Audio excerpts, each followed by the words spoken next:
नमस्कार दोस्तों, जैसा कि आप सभी जानते ही होंगे, गुरुवार का दिन देवगुरु बृहस्पति को समर्पित है। देवगुरु बृहस्पति को बुद्धि और शिक्षा का कारक माना जाता है। गुरुवार को बृहस्पति देव की पूजा करने से धन, विद्या, मान सम्मान, प्रतिष्ठा और कई अन्य मनोवांछित फल की प्राप्ति होती है। धार्मिक ग्रंथों के अनुसार गुरुवार को भगवान बृहस्पति की पूजा का विधान है।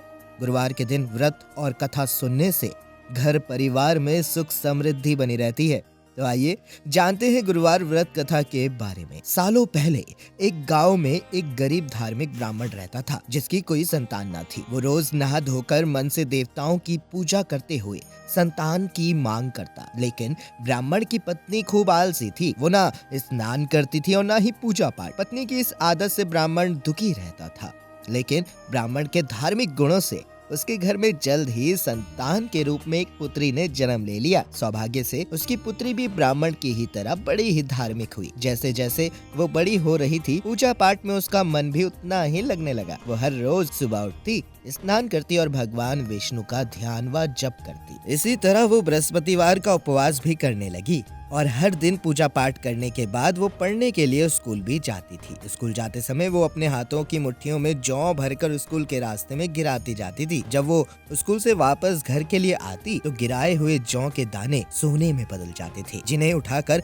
वो घर ले चली आती थी। एक दिन ब्राह्मण की बेटी सोने के जौ सूप से साफ कर रही थी। तभी वहाँ आकर उसकी माँ ने कहा, बेटी, सोने के जौ को साफ करने के लिए सोने का सूप होना चाहिए। ब्राह्मण की बेटी को माँ की बात एकदम सही लगी। फिर अगले दिन बृहस्पतिवार को उपवास रखने के बाद उस लड़की ने बृहस्पति देव से सोने का सूप मांगा। ब्राह्मण की बेटी हर बार पूरे विधि विधान से बृहस्पति देव की पूजा अर्चना करती थी। इससे प्रसन्न होकर भगवान उसकी सारी इच्छाएं भी पूरा कर देते थे। इसी तरह उन्होंने सोने के सूप वाली प्रार्थना को भी स्वीकार कर लिया। अगले दिन हर रोज की तरह ब्राह्मण की बेटी पूजा पाठ करके स्कूल चली जाती है और वहीं रास्ते में जौ के दाने भी गिराते हुए चली जाती है। वापस आते समय जब वह जौ के दाने बिन रही थी तो उसे सोने का सूप भी मिल जाता है।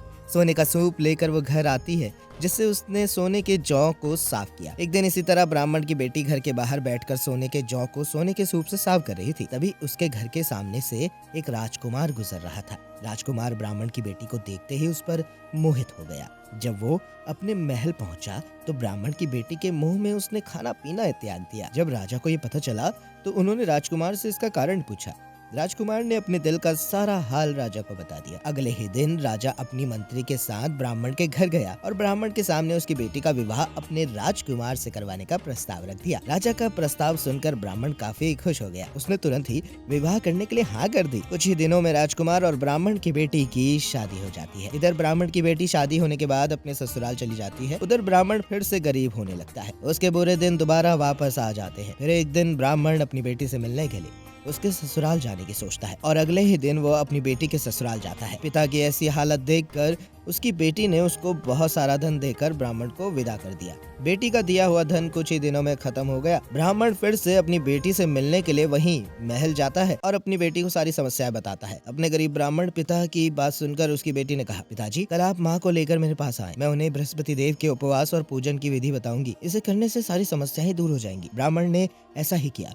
अगले दिन वो अपनी पत्नी को लेकर महल में बेटी से मिलने के लिए जाता है। पुत्री अपनी माँ को बहुत समझाती है कि उन्हें आलस त्याग कर सुबह स्नान करना चाहिए और भगवान विष्णु की पूजा करनी चाहिए, लेकिन ब्राह्मण की पत्नी ने उसकी एक भी बात ना सुनी और वो अभी भी पहले की तरह ही रहने लगी। माँ की ऐसी हरकतों से तंग आकर एक दिन उसकी पुत्री ने माँ को एक कोठरी में बंद कर दिया। उसे जबरन सुबह स्नान करवाया और भगवान बृहस्पति देव की पूजा करवाई। इससे उसकी माँ की बुद्धि में से अचानक सुधार आ गया। अगले ही दिन से ब्राह्मण की पत्नी सुबह जल्दी उठ जाती है, स्नान करती है और भगवान विष्णु की पूजा करती है। साथ ही बेटी के बताए अनुसार हर बृहस्पतिवार के दिन वो उपवास भी करने लगती है। इससे प्रसन्न होकर बृहस्पति देव ने उसकी सारी गरीबी और समस्याएं दूर कर दी। फिर वो एक सुखी और संपन्न जीवन फिर से जीने लगी। इस व्रत के प्रभाव से मृत्यु के बाद ब्राह्मण और उसकी पत्नी को स्वर्ग का द्वार भी मिला। धन्यवाद दोस्तों।